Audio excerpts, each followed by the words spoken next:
Supreme court का फैसला आता है और उस सुप्रीम कोर्ट का फैसला मोदी सरकार पर करारी चोट मारता है। लेकिन एक फैसला भी मोदी जी अपनी सरकार के खिलाफ बर्दाश्त नहीं कर सकते हैं और इसीलिए अब खबर आ रही है कि सुप्रीम कोर्ट के उस फैसले को सरकार पलटने जा रही है। यानी एक चीज भी बर्दाश्त नहीं और अब सरकार बदलने जा रही है। मैं बात कर रहा हूं चुनावी बॉन्ड की, इलेक्टोरल बॉन्ड की। और इलेक्टोरल बॉन्ड को लेकर के जो सुप्रीम कोर्ट की तरफ से फैसला सुनाया गया, सुप्रीम कोर्ट ने इलेक्टोरल बॉन्ड को असंवैधानिक करार देते हुए रद्द करने का फैसला किया। अब सरकार इसको बदलने जा रही है, यह खबरें आ रही हैं और विचार इस बात पर हो रहा है कि कैसे पलटा जाए। क्या अध्यादेश के जरिए पलटा जाए, लेकिन उसकी गुंजाइश कितनी है? क्या अध्यादेश इस वक्त में लाया भी जा सकता है? क्योंकि चुनाव में अब वक्त नहीं बचा है, चुनाव के अंदर अब वक्त नहीं है, अगले कुछ हफ्तों में ही चुनाव डिक्लेयर हो जाएंगे। तो ऐसे में अध्यादेश की कितनी गुंजाइश है? दूसरे और कौन से पहलू हो सकते हैं? या दूसरा कोई फटाफट इस वक्त में नया फंडिंग को लेकर के सिस्टम लागू किया जा सकता है? इन सारे पहलुओं पर सरकार इस वक्त में विचार कर रही है। लेकिन ये विचार क्यों हो रहा है? जब सुप्रीम कोर्ट ने एक बात कह दी, जब सुप्रीम कोर्ट ने जिस बात पर मोहर लगा दी, तो सरकार उसको पलटने पर आमादा क्यों है? सबसे बड़ा सवाल यह है। चुनाव के अंदर कौन से औद्योगिक घराने, कौन से बड़े बड़े धन्ना सेठ वो सरकार को या किसी पार्टी को पैसा दे रहे हैं? क्या इस बात को जानने का अधिकार मतदाताओं को नहीं है, लोगों को नहीं है? और अगर ये पता लोगों को चल जाता है तो इससे दिक्कत क्या है? इससे कौन सा जो है वो नेशनल सिक्योरिटी को लेकर के इशू खड़ा हो जाएगा? ये तो कोई नेशनल सिक्योरिटी का मामला नहीं है। हमारे ही देश के आम करदाता हैं, मतदाता हैं, उनको यह जानने का पूरा हक है कि कौन सी पार्टी को कौन से लोग चंदा दे रहे हैं और कितने लोग चंदा दे रहे हैं। और ये सारा खेल क्या सिर्फ और सिर्फ इसलिए हो रहा है क्योंकि बीजेपी को सबसे ज्यादा 90% बीजेपी को चंदा वो इलेक्टोरल बॉन्ड से मिल रहा है। इस वक्त खबर जो है वो चर्चा में है और हंगामा इस वक्त में खड़ा किया हुआ है। इस खबर ने चारों तरफ सुप्रीम कोर्ट, चुनावी एबीपी ने भी इस खबर को किया है, चुनावी बॉन्ड पर सुप्रीम कोर्ट का फैसला पलट सकती है मोदी सरकार। समझे विकल्प के बाद में चुनौती क्या है? क्योंकि आसान नहीं है इस बार, क्योंकि अगर सुप्रीम कोर्ट के इस फैसले को पलटा जाएगा तो आप लेकर के क्या आ रहे हैं उसके बदले में? यह सबसे अहम सवाल है। इसके बाद में आज तक ने भी इस खबर को किया है कि इलेक्टोरल बॉन्ड हुआ रद्द, सुप्रीम कोर्ट के आदेश के बाद सरकार तलाश कर रही है नए विकल्प। तो अब इन चीजों को लेकर के खबरें जो है वो बन रही हैं, सुर्खियां हैं और इसका मतलब आप समझ सकते हैं कि सरकार के अंदर कितनी खलबली होगी, कितनी बेचैनी होगी। लेकिन ये बेचैनी, ये खलबली क्यों है, ये मैं आपको आसानी से समझाऊंगा। जरा एक बार एक छोटी सी हिंट आप देख लीजिए, फिर उसके बाद में डिटेल में हम इस पर बात करेंगे। बीजेपी को 2022-23 में यानी पिछले साल 720 करोड़ रुपए का डोनेशन मिलता है। 720 करोड़ रुपए, 700 करोड़ रुपए यानी बीजेपी को चंदा मिला। 4 नेशनल पार्टियों को मिले चंदे का 5 गुना ज्यादा है। 850 करोड़ में कांग्रेस को सिर्फ 80 करोड़ रुपए मिले। यही सारा माजरा है। एक तरफ सारी विपक्षी बड़ी पार्टियां वो आप एक तरफ कर दीजिए और बीजेपी एक तरफ कर दीजिए।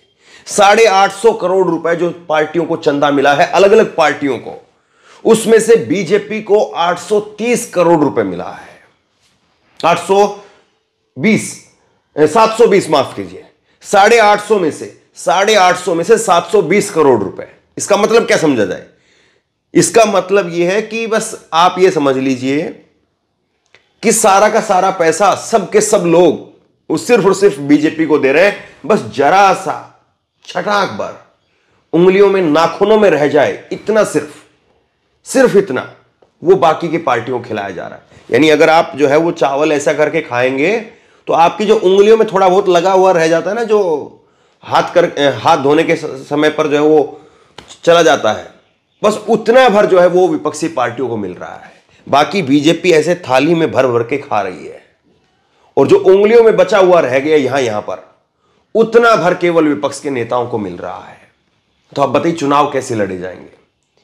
चुनाव बिना पैसे के नहीं लड़े जा सकते हैं। और आज जिस तरह से हाईटेक प्रचार होता है, सोशल मीडिया से लेकर के हर जगह पर जो हाईटेक प्रचार होता है, रैलियां होती हैं, बड़े बड़े रोड शो होते हैं, तो ऐसे में कैसे मुमकिन है? और इतना बड़ा देश है, लोकसभा चुनाव का प्रचार अपने आप में बहुत महंगा प्रचार है, बहुत महंगा जो है वो चुनाव होता है। और पिछली बार मैं आपको दिखाऊंगा कि करीब 4,000 करोड़ रुपए, 4,000 करोड़ रुपए जो है वो राजनीतिक पार्टियों ने, ये तो ऑफिशियल आंकड़े हैं जो फूंक दिए, बाकी पता नहीं 50,000 60,000 कितने हजार तक जो है ये पैसा खर्च किया गया होगा। बड़ा चुनाव है लोकसभा का, और बड़े चुनाव में यहां से लेकर के वहां तक, गुजरात से लेकर के असम से और कन्याकुमारी से लेकर के कश्मीर तक जो नेशनल पार्टी है उनको चुनाव देखना है, और ऐसे में पैसा ही नहीं है तो चुनाव कैसे होगा? खैर, अब जो खबर आ रही पहले मैं आपको वो बताता हूं, उसके बाद में इस पर चर्चा करेंगे कि कैसे जो है वो चंदा सिर्फ और सिर्फ बीजेपी को जा रहा है। एनडीटीवी ने सूत्रों के हवाले से पता चला है कि सरकार कई विकल्पों पर विचार कर रही है। इसमें सबसे प्रमुख तो एक बिल पास कर फैसला पलटना है, यानी एक तरीका यह बताया जा रहा है कि सरकार एक बिल को पास कर दे और फैसले को पलट दिया जाए। दिसंबर में चुनाव आयोग के सदस्यों की नियुक्ति को लेकर के एक नया मैकेनिज्म तैयार करने वाले बिल को पास किया ही गया था, और ये पहली बार नहीं है। मैं आपको गिनवाऊंगा कि कब कब सुप्रीम कोर्ट के फैसले को सरकार ने बदलने का काम किया।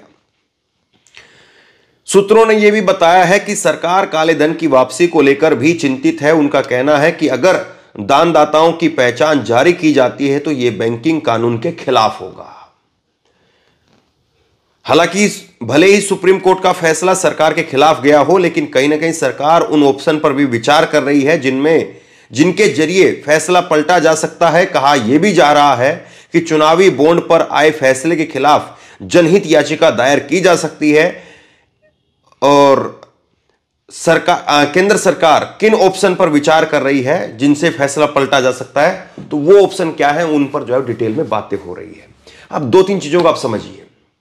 दिल्ली के अंदर फैसला आता है, सुप्रीम कोर्ट कहता है कि दिल्ली में एक चुनी हुई सरकार है, चुनी हुई सरकार को अधिकार होना चाहिए ट्रांसफर पोस्टिंग का। सुप्रीम कोर्ट ने इस बात को कहा, लेकिन सुप्रीम कोर्ट की इस बात को पलट दिया गया। सरकार उसके खिलाफ अध्यादेश ले आई और अध्यादेश को जो है पास करा दिया फिर, क्योंकि संसद में बहुमत है। और इसी तरह से सुप्रीम कोर्ट ने पहले कहा कि चुनाव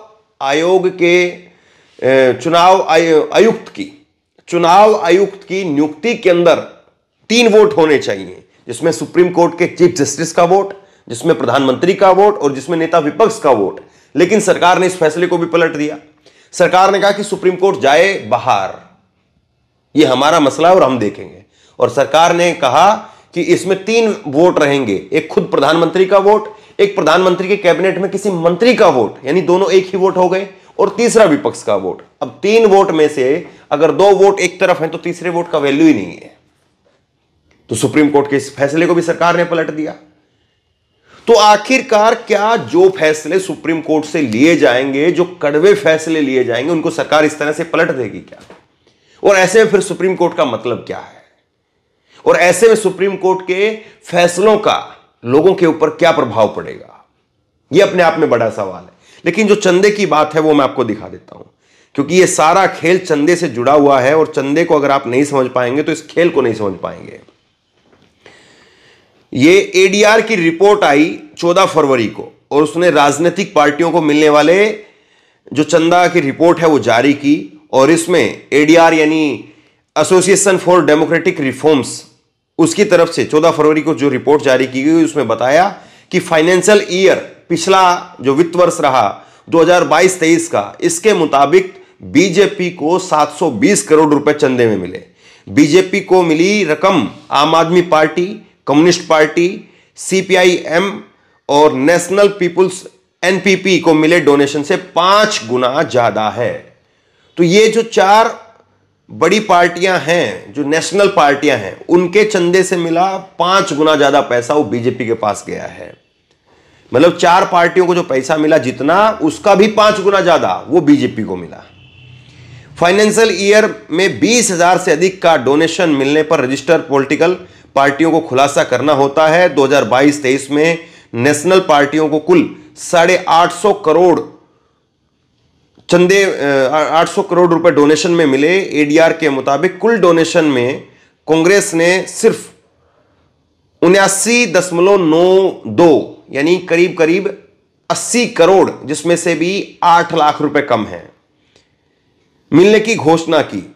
कुल 12,167 डोनेशन में से भाजपा को 7,945 और कांग्रेस को 894 की रकम मिली है। मतलब कि डोनेट करने वाले जितने भी लोग थे उनमें से 12,167 लोगों ने डोनेट किया, जिसमें से भाजपा को 7,945 यानी करीब करीब 8,000 जो है वो लोगों ने डोनेट किया और कांग्रेस को सिर्फ 894 लोगों ने डोनेट किया। तो बीएसपी ने 20,000 रुपए चंदा मिलने की घोषणा की है, 20,000 से ज्यादा चंदा मिलने की घोषणा की। देश की छठी राष्ट्रीय बहुजन समाज पार्टी बीएसपी, उसने घोषणा की कि 2022-23 के दौरान 20,000 से अधिक का कोई चंदा उसको नहीं मिला है। बीते 17 साल में बीएसपी की यह घोषणा करती रही है। एडीआर ने बताया कि दिल्ली से नेशनल पार्टियों को कुल 276 करोड़ रुपए का चंदा डोनेशन मिला। इसके बाद में गुजरात से 160 करोड़ रुपए और महाराष्ट्र से 96 करोड़ रुपए का चंदा मिला है। तो ये जो है वो बीएसपी का जो है खाता है। और बीजेपी को जो है जो पैसा मिलता है, चंदा मिलता है, वो 17% और बढ़ गया। एडीआर ने कहा कि फाइनेंशियल ईयर 2022-23 के दौरान नेशनल पार्टियों को कुल डोनेशन 91.701 करोड़ बढ़ा है, यानी 100% के करीब बढ़ गया है, जो पिछले साल 2021-22 की तुलना में 12% की वृद्धि है। बीजेपी को डोनेशन 2021-22 के दौरान 614 करोड़ में से 17% से बढ़कर के 2022-23 में 719 करोड़ रुपए की तुलना में हो गया है। तो ये आंकड़े हैं, कुछ आंकड़े आप जो है वो समझ में आएंगे और कुछ आंकड़े जो है वो लगेगा कि ये क्या है, क्योंकि आम लोगों ने इतना पैसा देखा ही नहीं है। आम लोगों को पता ही नहीं कि 800 करोड़ कितने होते हैं, 850 करोड़ कितने होते हैं। आम लोगों को पता ही नहीं कि बीजेपी को अकेले एक साल के अंदर, सिर्फ एक साल की बात हो रही है, एक साल के अंदर बीजेपी को 720 करोड़ रुपए का चंदा मिल जाता है। 720 करोड़ कितना होता है, लोग समझ ही नहीं पाएंगे कि कितने पैसे होते हैं। क्या उनका घर का एक कमरा भर सकता है, इतने पैसे होते होंगे, या कितने पैसे होते होंगे, एक आम आदमी की समझ से परे है। लेकिन ये सारी बातें एक बिंदु पर आकर के ठहरती हैं, और वो बिंदु ये है कि आखिरकार जब सुप्रीम कोर्ट इस बात को मान रहा है, सुप्रीम कोर्ट इस बात को कह रहा है कि आपका जो सिस्टम है, आपका जो तरीका है वो गलत है। आपने जो सिस्टम लेकर के आए हैं, चुनावी बॉन्ड के जरिए पैसा लेने का, इलेक्टोरल बॉन्ड के जरिए पैसा लेने का, वो गलत है, असंवैधानिक है, वो संविधान के खिलाफ है। संविधान के अनुच्छेद 19 के तहत लोगों को यह जानने का अधिकार है कि किस पार्टी को किसने कितना चंदा दिया, और इसको आप जो है वो आम लोगों के अधिकार को कुचलना चाह रहे हैं, या आम लोगों के अधिकार को आप कुचल रहे हैं। आम लोगों को जो पता होना चाहिए उससे आप उनको दरकिनार करके रख रहे हैं। तो इसका मतलब क्या समझा जाए? क्या बीजेपी वाकई लोगों के अधिकार को कोई तवज्जो नहीं देती है, या वाकई बीजेपी ये मान करके चलती है कि लोगों के अधिकार की कोई वैल्यू नहीं है? ये सवाल खड़े होते हैं, और ये सवाल जब खड़े हो रहे हैं तो निश्चित तौर पर सवाल ये भी खड़ा होगा कि क्या 2024 के चुनाव से पहले बीजेपी को इस बात का डर है कि अगर लोगों को इस बात का पता चल गया, क्योंकि सुप्रीम कोर्ट ने इस बात को भी कहा है कि कितना पैसा किससे मिला है उसकी जानकारी आप रखिए सामने, और सुप्रीम कोर्ट ने इसको लेकर के चुनाव आयोग को कहा था कि 30 सितंबर 2023 तक किस राजनीतिक पार्टी को कितना चंदा मिला है उसकी जानकारी रखिए सामने, और किसके द्वारा मिला है। अब अगर जानकारी निकल करके सामने आ गई कि 720 करोड़ में से अगर 500 करोड़ अडानी के हैं, तब लोगों के दिमाग में क्या परसेप्शन जाएगा कि 500 करोड़ रुपए अडानी केवल बीजेपी को क्यों दे रहा है, और कांग्रेस को उसमें से 5 करोड़ भी नहीं मिले होंगे। तो फिर पता चल जाएगा कि देखिए साहब ये मामला क्यों है और कैसे है। फिर सारा भंडाफोड़ हो जाएगा। और क्या सिर्फ और सिर्फ यही वजह है भंडाफोड़ होने की और इसीलिए सब कुछ किया जा रहा है? सवाल ये है। तो बहरहाल आप बताइए, सुप्रीम कोर्ट के इस फैसले को मोदी सरकार पलटने के ऊपर विचार कर रही है और बहुत हद तक संभव है कि अगले 2 से 3 दिन के अंदर सुप्रीम कोर्ट के इस फैसले को पलट दिया जाए। तो आप बताइए, आप इसको किस तरह से देखेंगे? आम जनता इसको कैसे देखेगी? जब सुप्रीम कोर्ट के फैसले को सरकार मानने के लिए तैयार नहीं है, उसको बार बार पलट रही है, एक बार नहीं कई बार पलट चुकी है, तो सुप्रीम कोर्ट में फैसलों का क्या असर है? नीचे कमेंट बॉक्स में अपनी राय लिख करके जरूर बताइए। इस वीडियो को खूब शेयर कीजिए, लोगों तक पहुंचाइए और इसी तरह की तमाम खबरों के लिए ऑनलाइन न्यूज इंडिया को सब्सक्राइब कीजिए। साथ में जो बेल आइकन है घंटी, उसको जरूर दबाइए ताकि जैसे ही कोई खबर अपलोड करें उसकी नोटिफिकेशन सीधे सबसे पहले आपको मिल सके। अगर ये वीडियो फेसबुक पर देख रहे हैं तो फेसबुक पर हमारे पेज को लाइक कीजिए, फॉलो कीजिए और इस खबर को शेयर कीजिए। आपका बहुत बहुत धन्यवाद।